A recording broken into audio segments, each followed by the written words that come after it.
আসসালামু আলাইকুম প্রিয় দর্শক, অন্য মঞ্চের আলাপচারিতায় আপনাদের সকলকে স্বাগত জানাচ্ছি। আসসালামু আলাইকুম। ইউনূস নেতৃত্বাধীন অন্তর্বর্তীকালীন সরকারের সংস্কৃতি উপদেষ্টা, সিনেমার কারিগর, সিনেমা বায়োস্কোপ মেকার এবং বিচিত্র ধর্মী বায়োস্কোপ মেকার এবং শেখ পরিবারের স্নেহধন্য শেখ মুজিব সিনেমার অভিনেত্রী,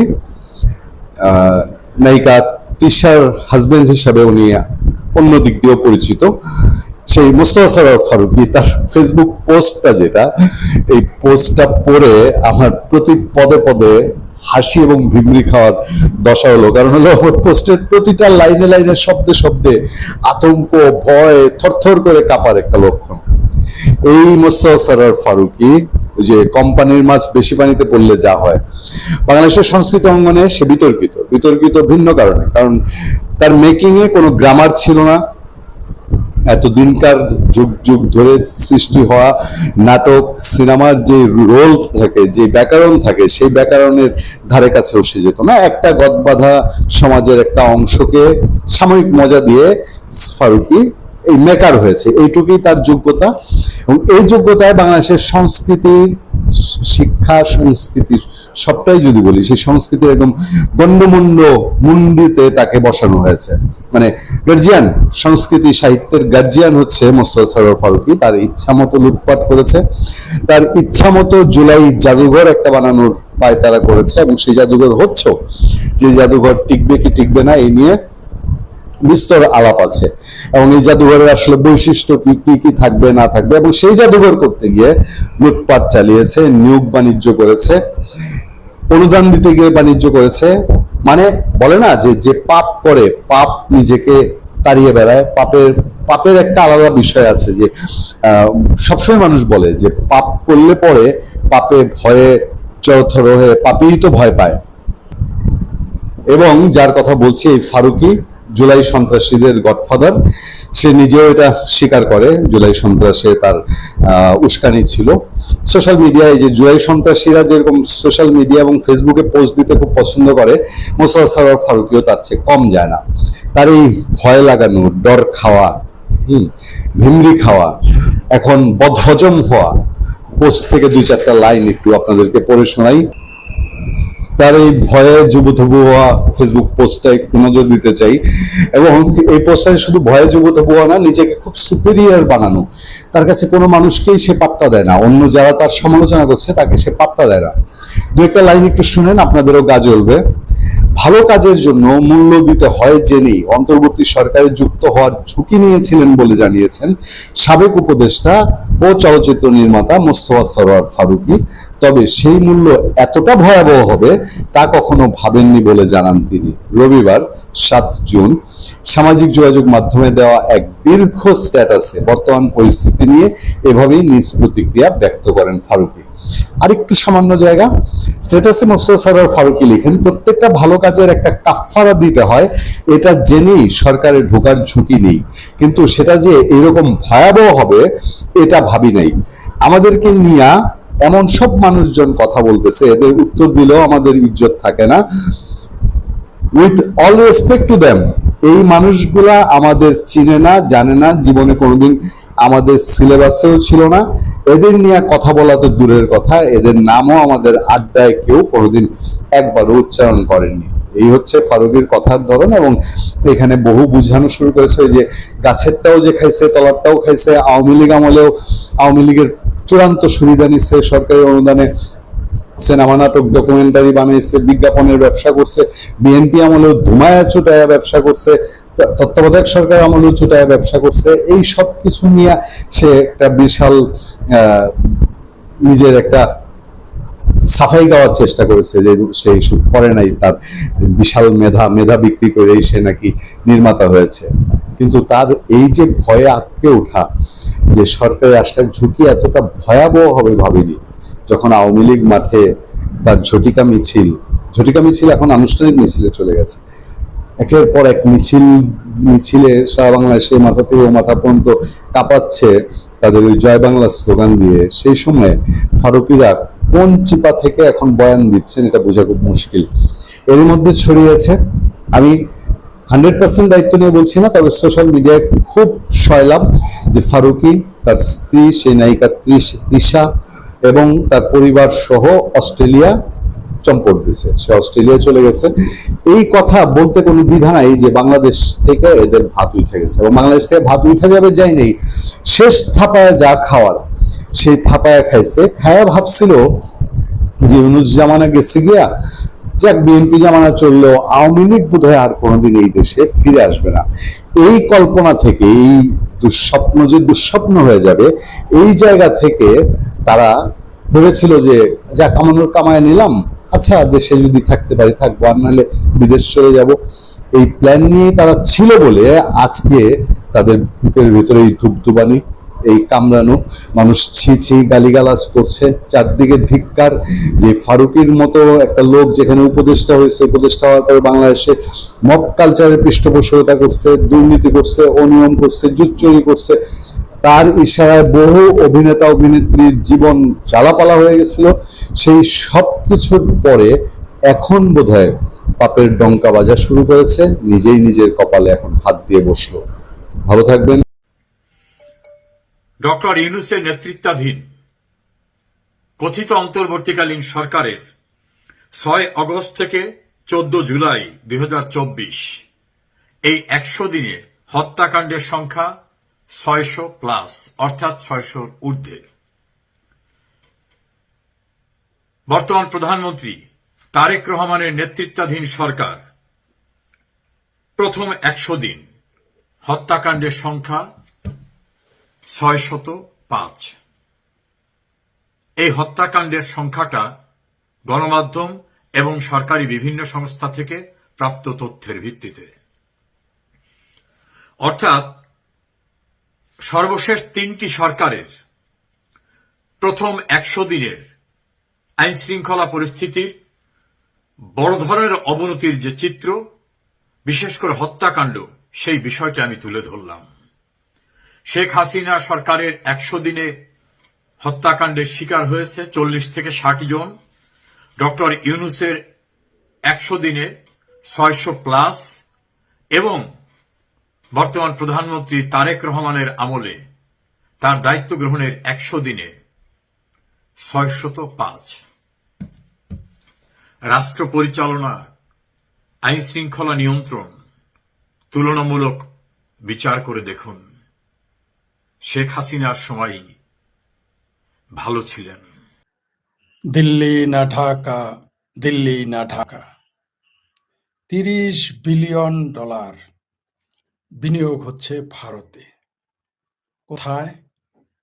খবরটা আপনারা ইতিমধ্যে শুনে গেছেন যে $30 বিলিয়ন বিনিয়োগ করতেছে একজন বাংলাদেশি বংশোদ্ভূত অস্ট্রেলিয়ান। কোথায় বিনিয়োগ করতেছে? কোথায় বিনিয়োগ করতেছে? দিল্লিতে। কোথায় বিনিয়োগ করতেছে? ভারতে। ভারতে 4 লাখ কোটি টাকা বিনিয়োগ করতে যাচ্ছেন রবিন খোদা নামে এক বাংলাদেশি শিল্পপতি।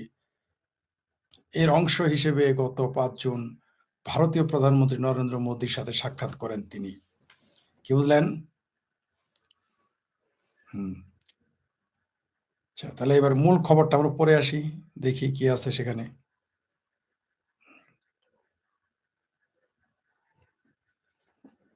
তাহলে একটু শুনি, খুব মজার খবর না এটা? যখন আমার ভাবির পোলারা দিল্লি না ঢাকা, দিল্লি না ঢাকা স্লোগান দিচ্ছে, তখন বাংলাদেশি বিনিয়োগ করতেছে ভারতে গিয়ে। আবার কি যেন আছে, ফাসেক চৌধুরী নাকি কাকে যেন নিয়োগ দিয়েছিল বিনিয়োগ আনতে, কোটি কোটি টাকা তার পিছনে ব্যয় করলো, ফলাফল শূন্য। তাহলে এবার শোনেন কি আসছে, একটু খবরটা একটু শুনে আসি।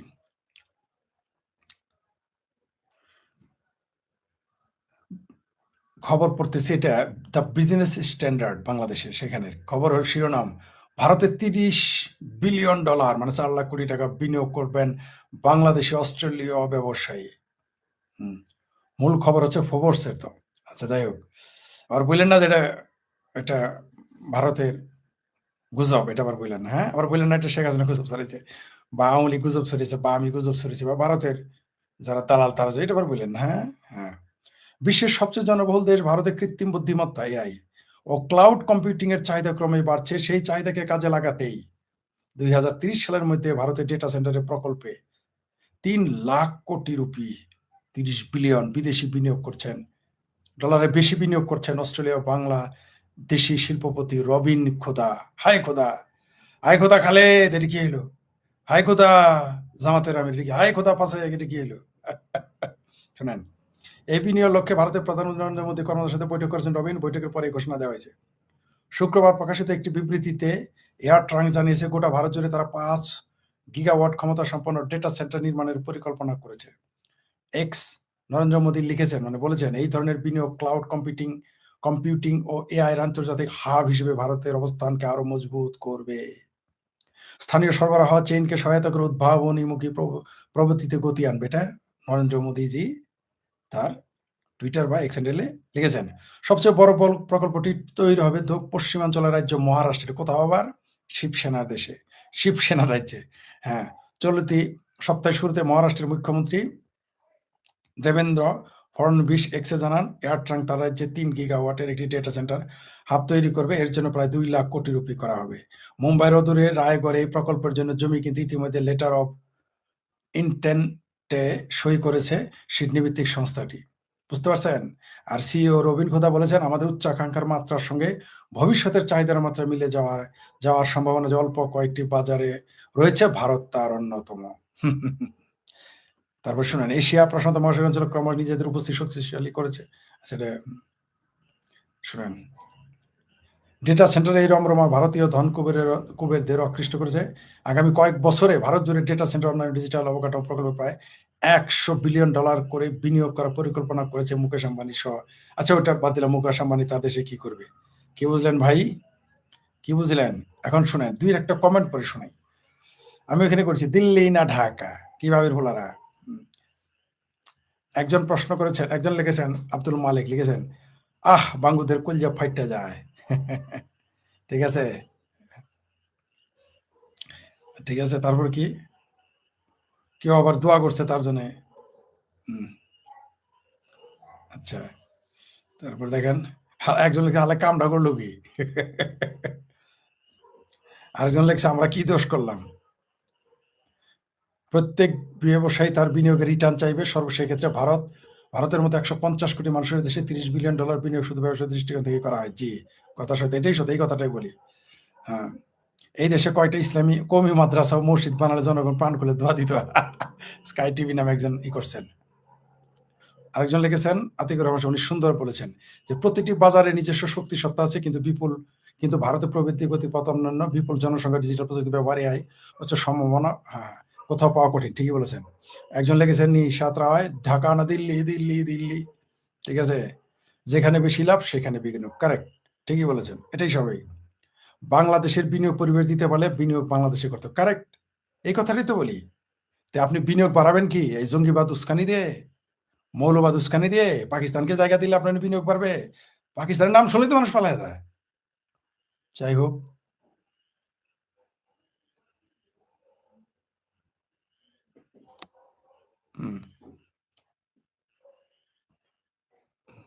তারপরে আরো কি দেখেন, তার বিনিয়োগের জায়গা সঠিক। বাংলাদেশে বিনিয়োগ করলে সে লস হবে, সেটা সবাই জানে।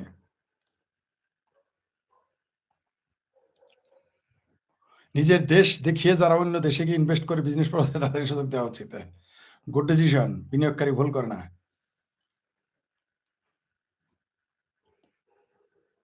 আরেকজন তার পরিচয় লিখেছে, রবিন খোদার বাবার নাম এস.এম. ওয়াজেদ আলী। তিনি বাংলাদেশ সরকারি চাকরিজীবী, সিভিল সার্ভিস কর্মরত ছিলেন। পরিবারের আদি নিবাস ছিল সিরাজগঞ্জ জেলার ছায়াতলী গ্রামে। তাই নাকি? ইন্টারেস্টিং। পরে চাকরি গ্রহণ করে তিনি ঢাকায় বসবাস শুরু করেন।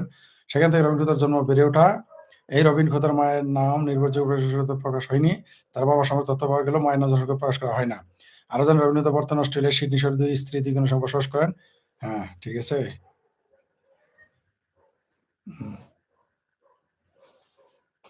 হুম। আরেকজন লেখছে, একজন হিন্দুর কাছে কি আশা করবেন? আলাপ শুনছেন? এখন রবিন খুদার হিন্দু বানায় ফেলছে।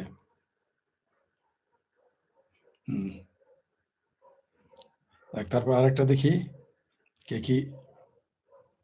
আপনাদের একটু এটা দেখানোর কারণটা ভিন্ন। হুম, তারপরে দেখি ইত্তেফাক লিখেছে ভারতের প্রযুক্তি খাত $30 বিলিয়ন বিনিয়োগে বাংলাদেশি বংশোদ্ভূত ধনকুবের। আচ্ছা দেখি কি লিখেছে এখানে। হুম, ভেরি ইন্টারেস্টিং।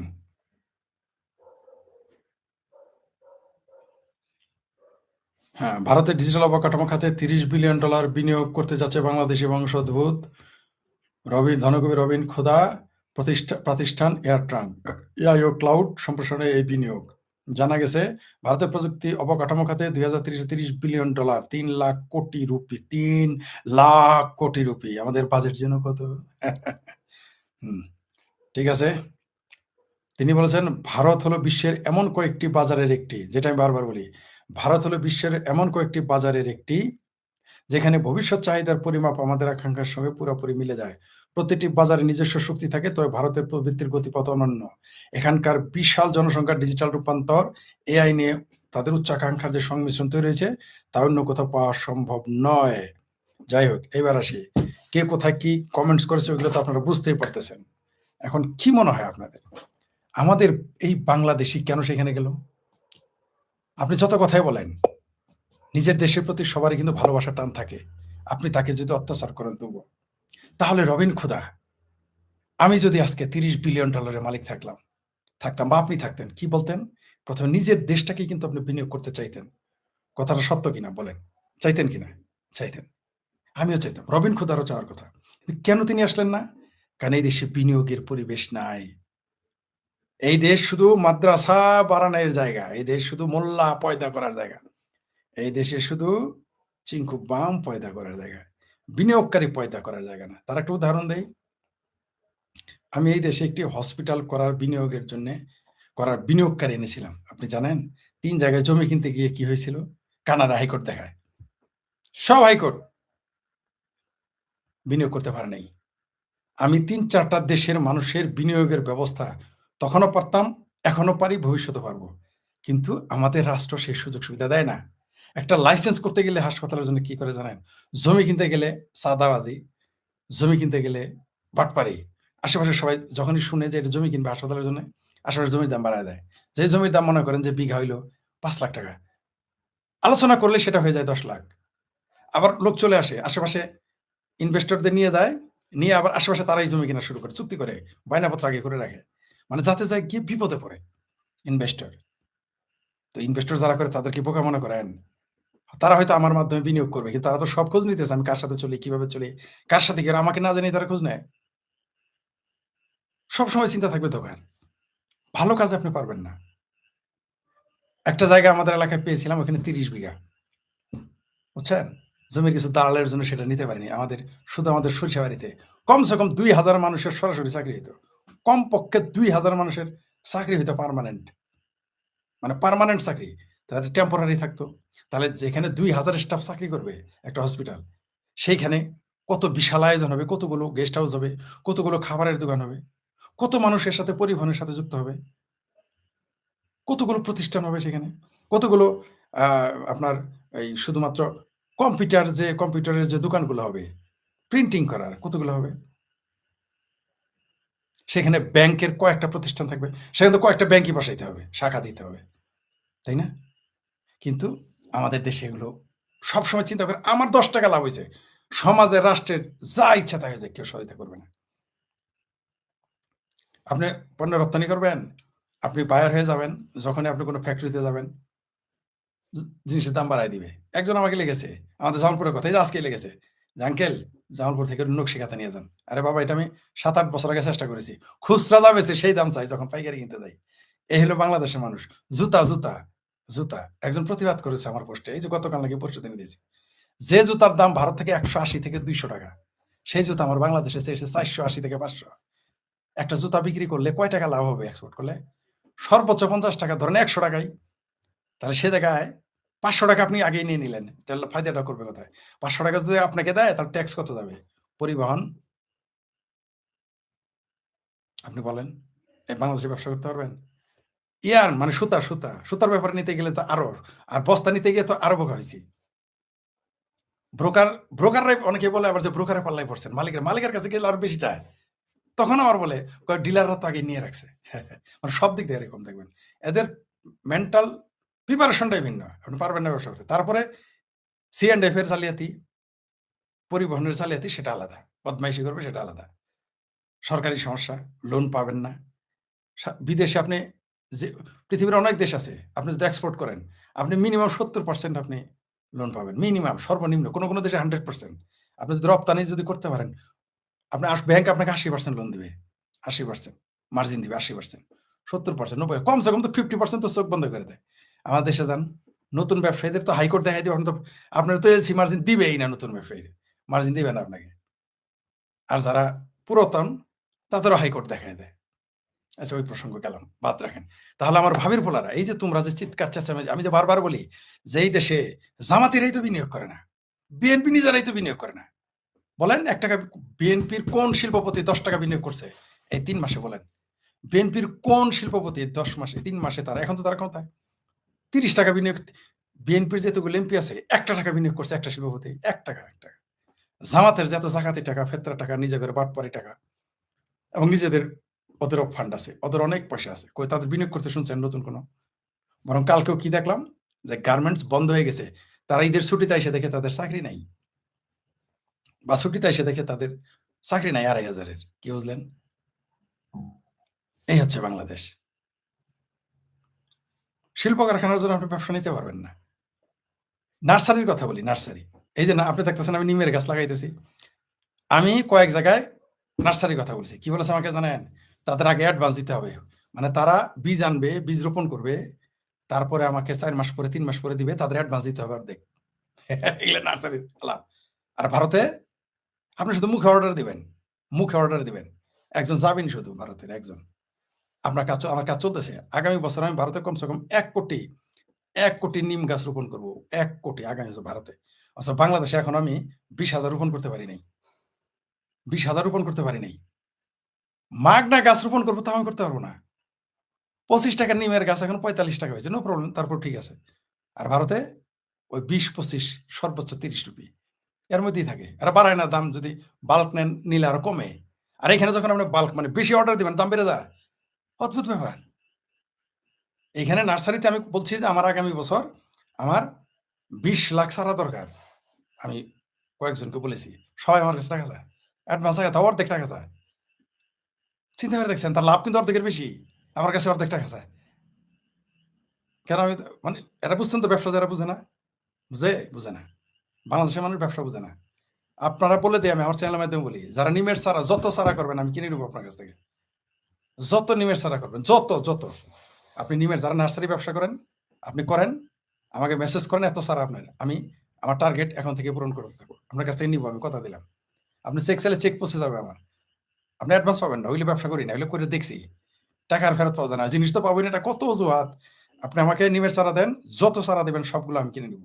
তাহলে আবার ওই যে 30 টাকার চারা 60 টাকা চাইলে তো হবে না, হবে?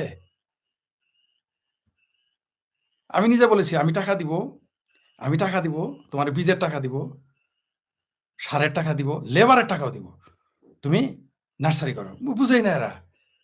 একটা আপনি আমাকে যদি 1 লাখ নার্সারিতে 1 লক্ষ চারা দেন, যেই দিবে আমাকে, সে যদি করে, তার মিনিমাম 50% লাভ হবে। আমাকে যে চারা সে দিবে, মনে করেন 1 লাখ চারা 30 টাকা ধরলো, তার 15 লাখ টাকায় লাভ।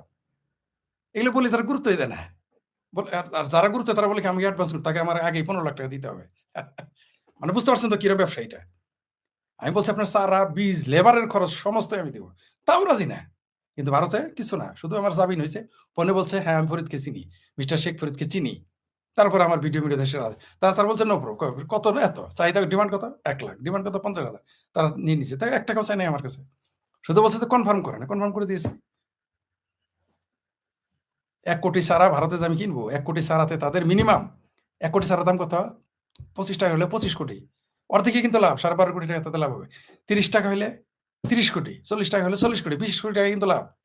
তারা কিন্তু ভাবতেছে না যে আমি এটা নিবো কিনা, তারপরে আমি টাকা তো দিলাম না, তারা কিন্তু এই চিন্তা করে না।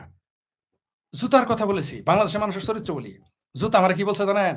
আপনি আশ্চর্য হয়ে যাবেন, 1,000 টাকা চাইছে আমার কাছে জুতা, 1,000 টাকা প্রতি পেয়ার, বলছে 1,000 টাকা দিতে হবে। কত বড় বাটপার! এমন না যে ব্রোকার, ফ্যাক্টরি মালিক যারা কাজ করে। অথচ এই পাটের স্যান্ডেলের কত চাহিদা জানেন? কমসে কম আমি আপনাকে মানে শীতের সময় প্রতি সিজন আপনাকে আমি ১ লক্ষ পেয়ার শুজ আপনাকে বিক্রি করে দিতে পারবো। আমার ডিমান্ড অনুযায়ী আপনি দিবেন। তা আপনি যদি আগে ৪০০ টাকা চান, ৫০০ টাকা চান, আমি কিভাবে পারবো? ওটা মার্কেটে আমি ভারত থেকে আনতেছি ২০০ টাকা। ২০০ টাকা। আপনি সেটা ৫০০ টাকা, ১০০, ১,০০০ টাকা। আচ্ছা, এগুলো এমন না যে এগুলো আমার রেকর্ড, এগুলো কিন্তু আমার রেকর্ড করা আছে। এই হলো বাংলাদেশের মানুষ। বুঝতে পারছেন? এই হলো বাংলাদেশের মানুষ। আমার কাছ থেকে তারা শুধু লিখিত নিয়েছে। আমাকে ডকুমেন্টস করে এগ্রিমেন্ট অর্থাৎ আমি যদি না নেই, তাহলে আমার নামে তিনি ক্ষতিপূরণ মামলা করে দিবেন। এই কাজটা এগ্রিমেন্টটা হয়ে গেছে আমার সাথে। সেটা সিডেরই হোক, মানে নিমের চারার বীজ হোক, আর জুতা হোক। মানে আমি যে প্রোডাক্টের কথা বলি তারা আমাকে উকিল দিয়ে একটা এগ্রিমেন্ট সাইন করে নেয়। আমার পাসপোর্ট, আমার আইডি কার্ড সহ, সাক্ষী সহ, যার, যার দেশের অনুযায়ী আমার কাছ থেকে এগ্রিমেন্ট নিয়ে নেয় বা আমার পক্ষে আবার একজনের এগ্রিমেন্ট নেয়। টাকা চায় না কেউ। আর আমাদের দেশে আগেই টাকা চায়। আর নকশিকাঁথা আমাদের। নকশিকাঁথা মার্কেটে বিক্রি করে খোলা বাজারে ১,৮০০ থেকে ১,২০০। আমি বলছি যে আমাকে বাল্ক যা আছে সব দিয়ে দিবেন। কত চাইছে জানেন বলেন তো? বলেন জামালপুরে যারা ওই যে বাউসি, তারপরে তারাকান্দি আর অন্যান্য জায়গায় জামালপুর সদর বিক্রি করে না, আমি একটা উদাহরণ দিলাম না। অনেকে তো মনে করেন সাফামারি। আমার বলেন তো কত চাইছে? আপনারা ৮০০ থেকে ১,২০০ খুচরা বিক্রি করে। আমার কাছে কত চাইছে জানেন? ১৪০০ টাকা। আমি বলছি আমারে ১০,০০০ পিস দিবা। কয় ১৪০০ টাকা লাগবে। কি বুঝলেন? এই হলো বাংলাদেশের মানুষ ব্যবসা বুঝে। কি জামালপুরে যারা শুনবা এটা জানো না? এই ৭-৮ বছর আগের কথা বলতেছি আপনাকে। এখনো আমি যদি কালকে ফোন দেই জামালপুর, আর নকশিকাঁথা লাগবে ৫,০০০ পিস। কি বলবে জানেন? জ্বর থেকে অ্যাডভান্স দেন আর দাম হলো ডাবল। এগুলো আমাদের দেশের মানুষ খাচ্ছে। ব্যবসারা করবে। তো $৩০ বিলিয়ন ওইখানে যাবে না ওইখানে যাবে? ওইখানে যাবে?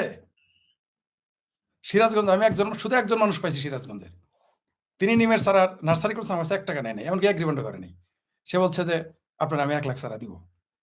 তার সাথে দামও আমার যে রেঞ্জ এত থেকে এত দাম ফুরানো হয়ে গেছে। যে এর থেকে এই মার্জিনের মধ্যে আমাকে দিবে ১,০০,০০০ চারা।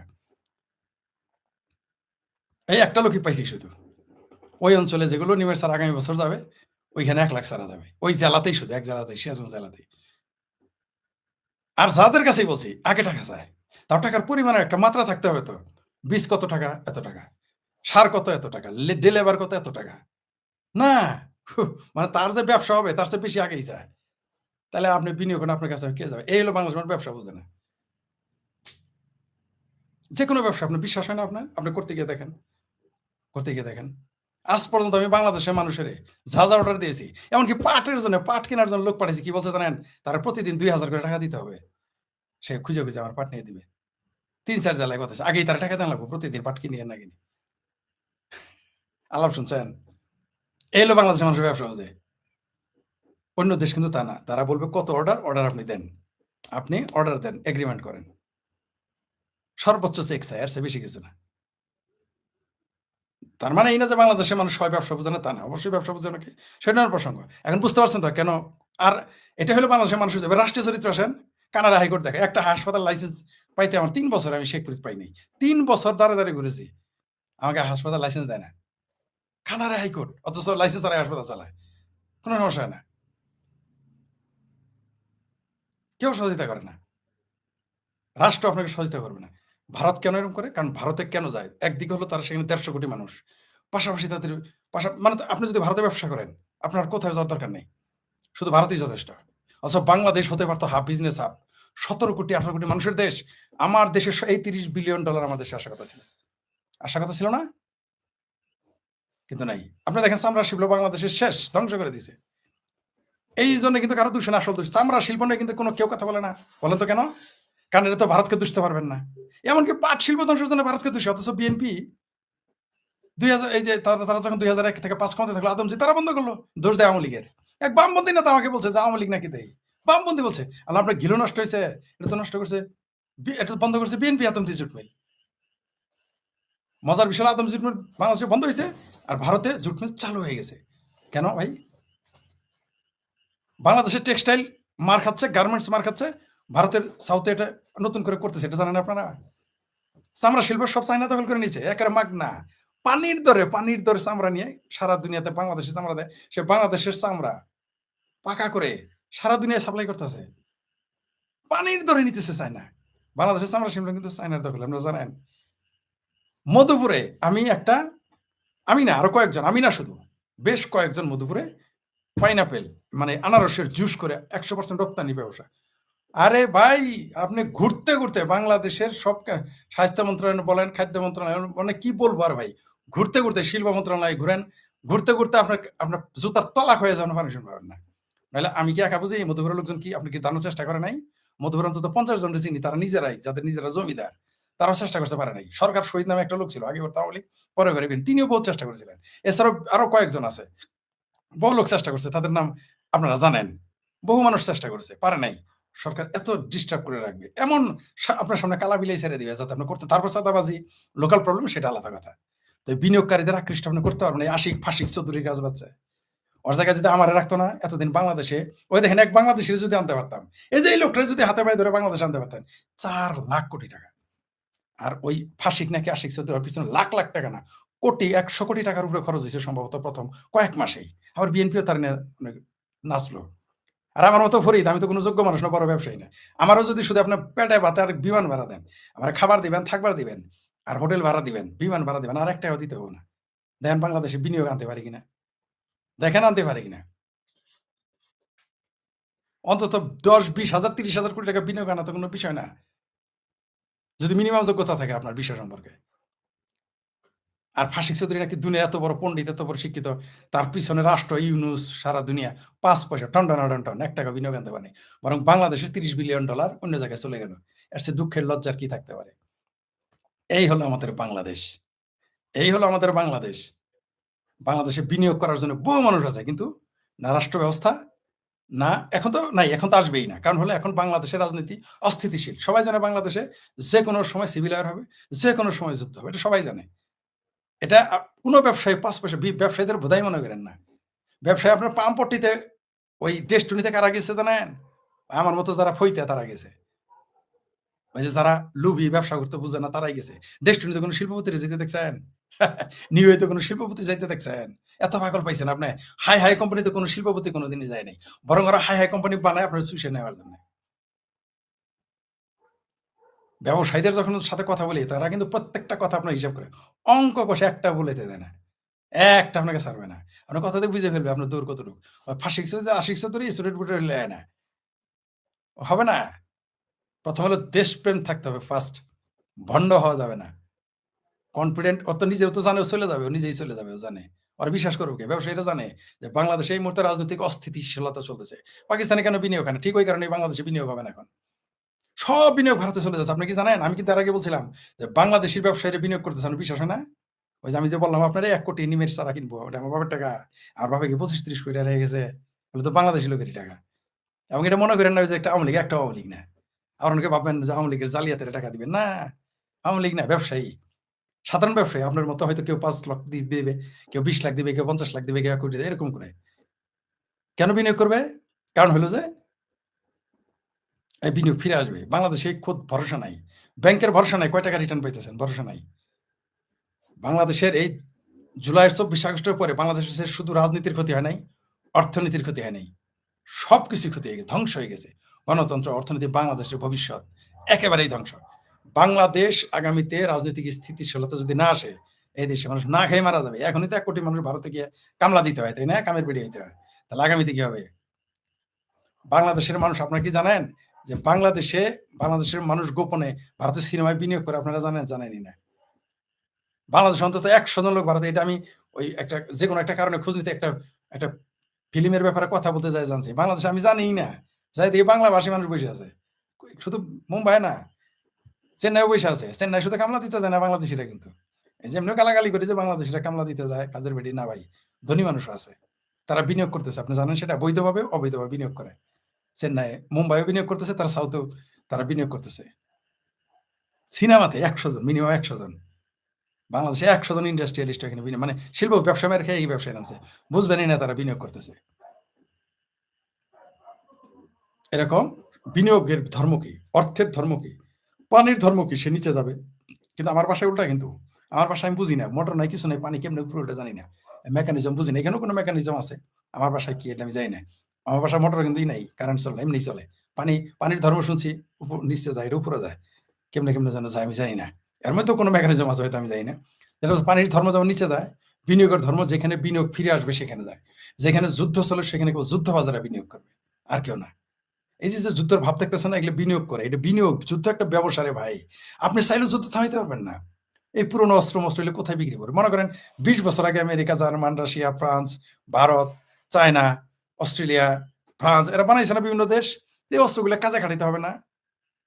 কাজে খাটাইতেছে, যুদ্ধ তো লাগাইতে হবে। যুদ্ধ কিন্তু ভাই আপনি আমি চাইলেও হবে না। পুরানো পুরানো জিনিসগুলো ফালাই দিতে হবে না, নষ্ট করতে হবে না, নতুন কিছু বানাইতে হবে না। পৃথিবীতে মানুষই একমাত্র আজব প্রাণী যে নিজেদের হত্যা করার জন্য তারা অস্ত্র বানায়, তাই না? কি অদ্ভুত না? এই বিষয়টা না, এই সহজ বিষয়টা কেউ বলে না। আমাদের বিশ্ববিদ্যালয়ের শিক্ষকগুলো শিখায় না। যাই হোক, যেটা বলতেছিলাম, বিনিয়োগের পরিবেশ দিতে হবে। বিনিয়োগের পরিবেশ আপনি দেখেন, দুবাইয়ে বিনিয়োগের পরিবেশ ছিল। দুবাই মানুষ বিনিয়োগ করছে। ইসরায়েল, পৃথিবীর বড় বড় কোম্পানি, সবগুলোর কোম্পানির অফিস ওইখানে আছে, আপনি জানেন? কারণ ওখানে বিনিয়োগের পরিবেশ আছে, তাই সেখানে চলে যায়। আপনি মনে করেন না যে আমেরিকা মানুষ এত কেন যায়? বিনিয়োগের পরিবেশ আছে। ইংল্যান্ড কেন চলে যায়? বিনিয়োগের পরিবেশ আছে। এই দেশের মানুষ টাকা চুরি করে কেন ইউরোপ, আমেরিকা, কানাডা যায়? কারণ সেখানে নিরাপদ আছে। কেন চলে যায়? মানুষ তো পাকিস্তান যায় না, মানুষ তো আফগানিস্তান যায় না, যায় এমনকি মুসলমানরা সৌদি আরবেও যায় না, এমনকি মুসলমান জর্ডান, দুবাইয়ে যায় না। কোথায় যায়? আমেরিকা, ইউরোপ বিনিয়োগ করে। এখানে টাকা মেরে কি করে এরা? লুটেরা এরা, কোনো সন্দেহ নাই। বিনিয়োগ এখানে কেন? আপনি কি জানেন যে বাংলাদেশের কতজন মানুষ ঢাকায় বসে আমেরিকাতে বাড়ি কিনে? এমন না যে দুর্নীতিবাজ শুধু না, তা না, সাধারণ মানুষও বাড়ি কিনে। এটা জানেন? জানেনই না। বাংলাদেশে বসে তারা আমেরিকাতে বাড়ি কিনে, ফ্ল্যাট কিনে, সরি বাড়ি কিনে। এটা আমি জানতাম না। কোনো একটা কারণে গিয়ে খুঁজতে গিয়ে আশ্চর্য হয়ে গেছি। হায় হায় হায়, সব জায়গাতেই আছে মানুষের ধর্ম বিনিয়োগ, সেখানে যায় যেখানে তার বিনিয়োগের নিশ্চয়। যেমন দুবাই থেকে এখন সব পালাচ্ছে, কারণ যুদ্ধ বেজে গেছে, দুবাই আক্রমণ হয়েছে, অনেক বিনিয়োগ। আপনি কি জানেন দুবাইয়ের হাজার হাজার বিনিয়োগকারী পালায় চলে গেছে যখন ইরান হামলা করছে? কাতারের বিনিয়োগকারী চলে যাচ্ছে, জর্ডানের বিনিয়োগকারী চলে যাচ্ছে। কেন? কারণ তারা দেখছে যে না, দুবাইয়ের আগে মনে করেছিল নিরাপদ, তা নিরাপদ না। ওইখানে আরেক গেম চলতেছে। যাই হোক, ভারতের কাছে মানুষ কেন আসে? কারণ ভারত একটা রাজনৈতিকভাবে স্থিতিশীল, যে ভারতের সামরিক শাসন আসবে না। ভারতে যদি কোনো গন্ডগোল হয়, প্রটেস্ট হয়, 3 দিনের মধ্যে থেমে যাবে, বা 5 দিনে থেমে, বা 1 মাসে থেমে যাবে। কিন্তু বাংলাদেশ অনিশ্চিত। ওই যে অনেকেই মনে হয় পাকিস্তান ভারতে হামলা করেছে, বিভিন্ন সময় দেখেন জঙ্গি হামলা করে। এটা শুধু মৌলবাদী হামলা না। এটার কারণ হলো, ভারতের উপর হামলা করার কারণ হলো বিশ্বকে দেখানো যে ভারতে কিন্তু বিনিয়োগ করা যাবে না, ভারতের অবস্থা ভালো না, এই জন্য হামলা করে। আপনারা মনে করেন না এটা ধর্মের ব্যবসা? একটুও না। ভারত যদি এত পাকিস্তান যদি এত ধর্মের ব্যবসা করতো, তাহলে ভারতের মুসলমানরা ডেকে নিয়ে যায় না কেন? 47 সালে তারা নিয়ে যায় নাই। বাংলাদেশও তাই। দেখেন না, নিজের 1 কোটি মানুষ ভারতে বসে আছে, একজনও নেয় না। রাজনীতি রাজনীতি, ধর্ম কিচ্ছু নাহলে বোকাস, মিথ্যা কথা, বউ কাজ বউ, ঠাড়া ভরা মিশা থাকলে। ওই যে ভারতের সঙ্গে হামলা দেখেন না, প্রত্যেকটা হামলার পিছনে ওই যে বলছে না, ভারতের ডিস্টার্ব করবে, তারা ক্ষত বিক্ষত করবে, হাজার হাজার ভাবে, হাজার রকম ক্ষত বিক্ষত করবে।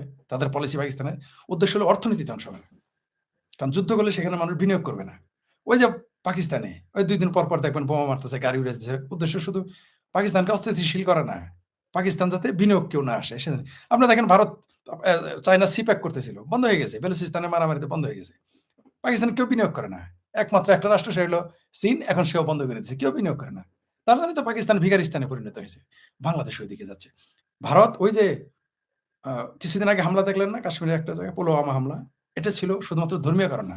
সামনে দেখেছেন ধর্ম, যে মানুষের কালেমা পর, পায়জামা খোল, তোর আগা দেখি ঠিক আছে কিনা, তাই না? এগুলো চেক করছে না?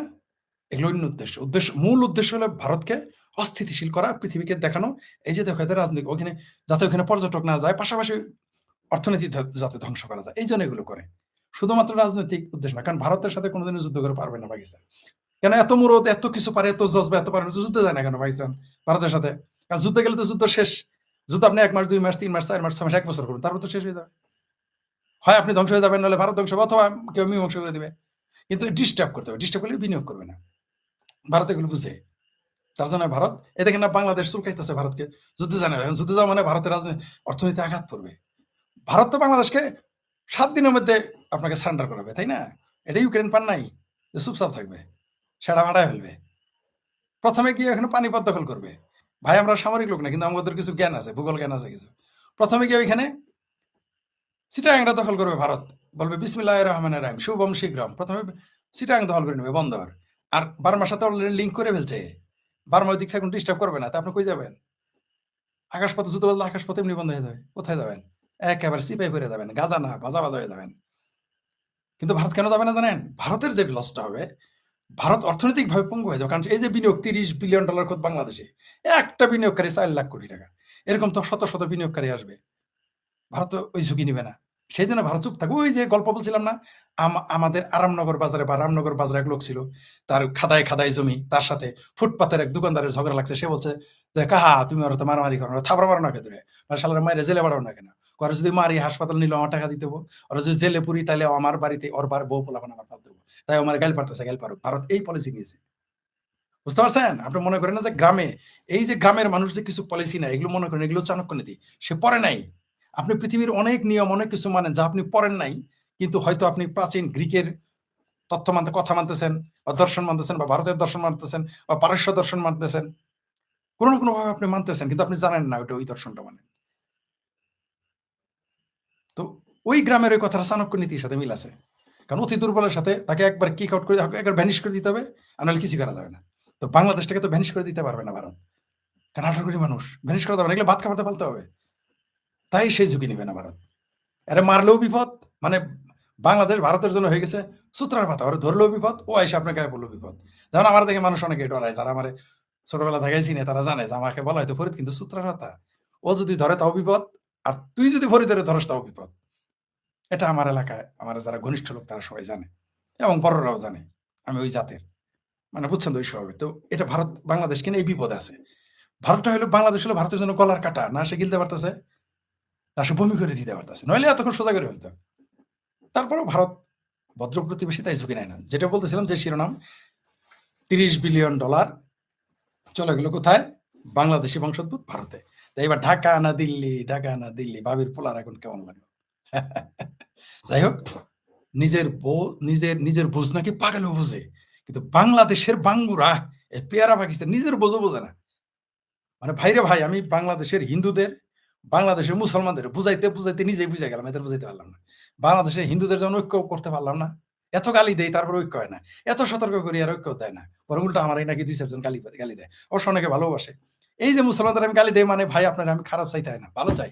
এই যে $30 বিলিয়ন ভারতে চলে গেছে, আপনি জানেন আমি খুব কষ্ট পাইছি, খুব কষ্ট পাইছি যে আমার দেশের বংশোদ্ভূত মানুষ কেন এখানে চলে গেল।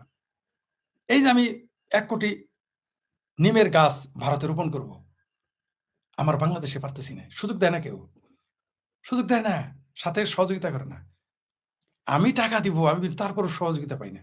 আর কেউ আসে ও টাউটি বাটপার, ওগুলো আমরা বুঝি কে আসছে টাউটি বাটপারের জন্য আমার কাছে, ওগুলো আমরা বুঝি। তারা ভাবছে আমার কাছে টাকার গাছ হয়ে গেছে, টাকা বোধহয় বিদেশে থেকে আমার শত শত কোটি টাকা দিচ্ছে, ওগুলো বোধহয় আমি এগুলো করতেছি। জি না ভাই, আমার একটা মাস্টার প্ল্যান আছে, এটা আপনারা কিছুদিন পরে জানবেন। এটা অর্থনৈতিক কারণে করতেছি, নিমের চারা রোপণ, সেটা ভারতে বাংলাদেশে 2 দেশেই, যাতে আরো কোনো দেশে 4টা দেশে আমরা কাজ করবো, 3-4টা দেশে নিমের চারা রোপণ করতেছি, যাতে এগুলো অর্থকরীর বিষয় হয়, মানুষের সম্পদ হিসেবে পরিণত হয়, সেই জন্য করতেছি। কারণ এগুলো কাঁচামাল, শিল্পের কাঁচামাল হিসেবে ব্যবহৃত হবে।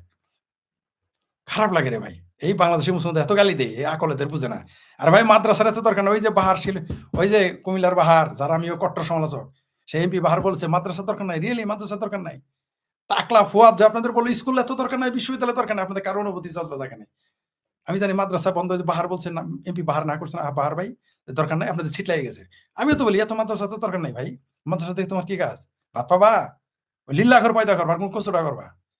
এত মাদ্রাসা সব এতিমখানা কই থেকে আসে? এতিমখানা স্কুলে তো এতিমখানা নাই, স্কুলে কোন এতিমখানা দেখছেন আপনি? কয়টা স্কুলে এতিমখানা আছে? আর সব মাদ্রাসা এতিমখানা, ঘটনা কি? ঘটনাটা কি? আর কয়জন কোন শ্রেণীর লোক মাদ্রাসায় পড়ে? মাদ্রাসা থেকে কি ফায়দা হয়? মাদ্রাসা এখানে একমুখী শিক্ষা ব্যবস্থা করতে হবে। এখানে পয়দা করবেন আপনি, শুধু মোল্লাতে আপনি কি ধুয়ে দিয়ে পানি খাবেন? সঙ্গে পয়দা হবে, এদের ব্যবহার করবে। নির্বাচন আমাকে ব্যবহার করতে পারবেন আপনি? আপনি তো আমাকে কোটি টাকা দিয়েও তো আপনি আমার মারামারিতে নাইতে পারবেন না। দেশপ্রেম আলাদা জিনিস, দেশের জন্য জান দিয়ে দিতে পারি, জান নিতেও পারি, দেশের জন্য, সভ্যতার জন্য, সংস্কৃতির জন্য জান দিতেও পারি, নিতে পারি, সেটা আলাদা বিষয়। কিন্তু আপনি তো আমাকে ব্যবহার করতে পারবেন না, কিন্তু মোল্লাদের তো ব্যবহার করতে পারে। এরা তো নির্বোধ। এই বাংলাদেশে যখন যুদ্ধ হবে সবার আগে মারা যাবে কে? দেখেন বিজিবির সাথে বর্ডারে পাহারা দিতেছে বাংলাদেশের সাধারণ জনগণ, কিরকম যুদ্ধের জজবা হয়েছে, মরবে না পালে পালে, সব পালা পালে মারা যাবে। এদের আগে দিবে এই বিজিবি আর্মি, এদের আগে দিবে, আর্মিরা কিন্তু পালাই চলে যাবে। বাংলাদেশের সাথে যখন যুদ্ধ লাগবে না, পালাই চলে যাবে আর্মি, বিডিআর সব পালাই যাবে, বিজিবি মরবে যে আনসার, আর মরবে বাংলাদেশের জনগণ, তখন ভিকটিম কার্ড খেলবে। এই দেশের মানুষ কোনো বুঝাইতে পারে না। আরে ভাই, 18 কোটি মানুষের দেশ, 17 কোটি, আমাদের দেশ একটা নিজেই সুপার মার্কেট। 18 কোটি মানুষের মার্কেট, আর এত ঘনবসতি নাই। মালয়েশিয়ায় যারা মার্কেটিং করে তাদের সাথে আমি শুনেছি, বলছে তোমাদের বাংলাদেশ একটা চমৎকার মার্কেট যে কোনো ব্যবসার জন্য। আমরা তারা বলেছিল, তুমি বাংলাদেশের মানুষের বুদ্ধি না, আমাকে বলছে, চাইনিজরা বলছে একটা শিল্প প্রতিষ্ঠান বানাই লিখতে হয়, যে কোনো মানুষ শিল্প প্রতিষ্ঠান, আমাদের 64 জেলায় 64 জন বলে যে 1 মাসের মধ্যে 64টা শিল্প প্রতিষ্ঠান তৈরি হতে পারে, প্রতি মাসে হইতে পারে একটা করে। বলছে এত তোমাদের জনগণ, এত তোমাদের কাস্টমার, মানে এটা তাদের ভাষা, আমি এগুলো বুঝি না তাদের হিসাব। মাইক্রো ক্রেডিটের কথা বলে, আমার তো এটা আরো ঢুকে না, মাইক্রো ক্রেডিট কেমনে লাভ হয় আমার মাথায় ঢুকে না। তাহলে শিল্প প্রতিষ্ঠান কেউ করে না, কেন করে না? কোন এমপি মন্ত্রীকে আপনি জিজ্ঞেস করছেন আমার এলাকায় কেন প্রতিষ্ঠান নাই? 300 এমপি ভাই যারা ভোট দেন, চাকরি নিতে যান বোকা চোদার মতো, একবারে বলছেন এমপি সাহেব আমার এলাকা আমার কোনো দাবি নাই, ভোট দিব আপনাকে, আমি চাই আপনি এখানে প্রতিষ্ঠান করবেন, বলছেন কোনোদিন এমপি কে গিয়ে? আমাদের সরিষাবাড়ির কথাই বলি, এখন আমাদের যিনি এমপি হয়েছেন ব্যারিস্টার আব্দুল সালাম তালুকদার ভাতিজা শাহিম তালুকদার, শাহিম ভাই, কবে গিয়ে আপনি বলছেন যে ভাই আমার একটা শিল্প প্রতিষ্ঠান চাই? একজন লোক বলা নাই, আমি খোঁজ নিয়েছি। মির্জা আজম ভাই মন্ত্রী ছিলেন, এমপি 7 বারের, কয়জন জামালপুর জেলার লোক গিয়ে বলছে আমার একটা প্রতিষ্ঠান চাই? বরং আমার এলাকার প্রতিষ্ঠান, শিল্প প্রতিষ্ঠান বন্ধ হয়েছে সরিষাবাড়িতে, তিনি তখন ক্ষমতায়, মানে এমপি মন্ত্রী। আমি বলছি চলেন ভাই আমরা 100 জন লোক যাই মির্জা আজম ভাইয়ের কাছে, এয়ার জুট মিল যেন বন্ধ না হয়, এটা যেন প্রতিষ্ঠান হয়। একটা লোক খুঁজে পাইনি, একটা লোক খুঁজে পাইনি, আমি একটা লোকও পাইনি। বরং ছাত্রলীগের পোলাপান আমার কি বলছে জানেন, জামালপুর জেলার কেউ কেউ বলছে, সবাই না, বলছে না ভাই আবাসিক প্রতিষ্ঠানের দরকার উন্নতির জন্য। কত বড় গাধা হইলেই কেবল এই কথাটা বলে। আরে ভাই তোমার এলাকায় যদি শিল্প প্রতিষ্ঠান হয়, আবাসিক এলাকা তো এমনি হবে। আরে ভাই বাচ্চা যখন, তুমি যখন বাচ্চা পেটে যখন বাচ্চা দেবে তো পয়দা তো এমনি হবে। যখন আপনি শিল্প প্রতিষ্ঠান করেন আবাসিক এলাকা অটোমেটিক্যালি হয়ে যাবে। এটা একবারও কেউ ভাবনা, কেউ যায় নাই মির্জা আজমের কাছে, মির্জা আজম ভাইয়ের কাছে কেউ যায় নাই। আমি সাক্ষী, আমি জানি সবাই চাকরির জন্য যায়, জমি দখলের জন্য। কত এমপির কাছে গিয়ে দেখি জমি দখল করবে, ভুয়া দলিল এমপির কাছে গেছে। এরকম আমি শত শত ঘটনার সাক্ষী, এই গত 30 বছর আমি অন্তত শত শত ঘটনার সাক্ষী, জমি দখলের জন্য এমপির কাছে যায়। আর এবার ড্রাগ বিক্রি করবে, মদ গাঁজা পেন্সিল বিক্রি করবে, এমপির সাথে গেলে আলাপ করতে যায়। কিন্তু একটা লোকও যায় নাই কোনোদিন। আমি শেখপুরের দায়িত্ব নিয়ে বললাম জামালপুরের, অন্য জেলার কথা বলতে পারবো না। তো এক ভাতের টিপ দিলে সব ভাতের খোঁজ পাওয়া যায় 64 জেলায়। আমার জেলায় একটা লোক কোনোদিন যায় নাই, এমনকি যারা ভুক্তভোগী তারা যায়নি কোনোদিন, যে আমার একটা শিল্প প্রতিষ্ঠান করেন কেউ যায় না, বা একটা মেডিকেল কলেজ করেন কেউ যায় না, কেউ যায় না, বা একটা আপনার ডিপ্লোমা কলেজ করেন যায় না, কারিগরি বিদ্যালয় করেন। এই সমস্ত ভুয়া কারিগরি না ভাই, ওই বাংলাদেশে যেগুলো বেঙ্গের ছাতার মতো হয়েছিল কমি মাদ্রাসা আর ওই কারিগরি স্কুল একই কথা, ওগুলো কোনো কাজই নেই, ভ্যালুলেস। কমি মাদ্রাসা যেমন ভ্যালুলেস, ওই কারিগরি বিদ্যালয় কিচ্ছু শিখে না, জিরো। অরিজিনাল যেগুলো সেগুলো করে না। আপনি নার্সিং কলেজ খোলেন, বাংলাদেশে 10টা নার্সিং কলেজ খোলা যাবে যেগুলো আপনি সেখানে করাইতে পারেন, কিন্তু করবে না, ভালো কাজ একটা করবে না কেউ। বানাবে কি প্রাইভেট হসপিটাল, আর কিভাবে পাবলিকের টাকা মেরে খাবে, কিভাবে লাশটাকে রেখে 3 দিন রেখে বিল করবে, আর গেলি শুধু সিজার, এগুলো ব্যবসা করার আছে, ক্রিয়েটিভ কোনো কিছু নেই। যাই হোক, সেটা অন্য প্রসঙ্গ। বিনিয়োগের পরিবেশ না হলে কোনো দেশ চলতে পারে না। বাংলাদেশ দুর্ভিক্ষের মুখোমুখি এই জন্য হবে, বিনিয়োগের পরিবেশ না। বাংলাদেশে বিনিয়োগ চলে, খুব খারাপ লেগেছে আমার। আপনার খারাপ লাগে নাই? বাংলাদেশি হিসেবে আপনার খারাপ লাগে নাই? যদি আপনি বাংলাদেশি হন, যে $30 বিলিয়ন ভারতে চলে গেল, আপনার খারাপ লাগে নাই? লাগার কথা তো, কিন্তু এই খারাপ কেন একবার বুঝতে পারছেন? আমাকে ভারতে নিম চারা রোপণের জন্য সবাই কখন কি করতে হবে বলেন, কি করতে হবে বলে, বাংলাদেশে তো এভাবে বলে না, বলে বাংলাদেশেও বলে কম। ব্যবসার পরিবেশ দিতে হবে, নিজেরা হেল্পফুল হইতে হবে সারা পৃথিবীতে। আমি যদি কালকে শ্রীলঙ্কাতে, নেপালে, ভুটানে বলি যে আমি হাসপাতাল করবো, জায়গা দেন, মাগনা জায়গা দিয়ে দিবে। আর বাংলাদেশের টাকা দিয়ে আপনি জায়গা পাবেন না। ভারতে যদি বলেন আমি একটা হাসপাতাল করবো, সরকার মাগনা জায়গা দিয়ে দিবে, রাজ্য মাগনা জায়গা দিয়ে, কেউ না দিলে ব্যক্তিগতভাবে মাগনা জায়গা দিয়ে দিবে। আপনি জানেন, আমি আমার জামালপুরে ময়মনসিংহে জমি খুঁজে পাইনি টাকা দিয়ে। আমারে বেনাপোলে বলেছিল কত বিঘা জমি লাগবে, আসেন আপনি করেন, মাগনা জমি দিয়ে দিব। এটা আমি 7-8 বছর আগের কথা বলতেছি, কিন্তু আমাদের বাংলাদেশে পাওয়া যায় না। এটা বিনিয়োগের পরিবেশ করেন, নইলে এই দেশ কি করতে হবে?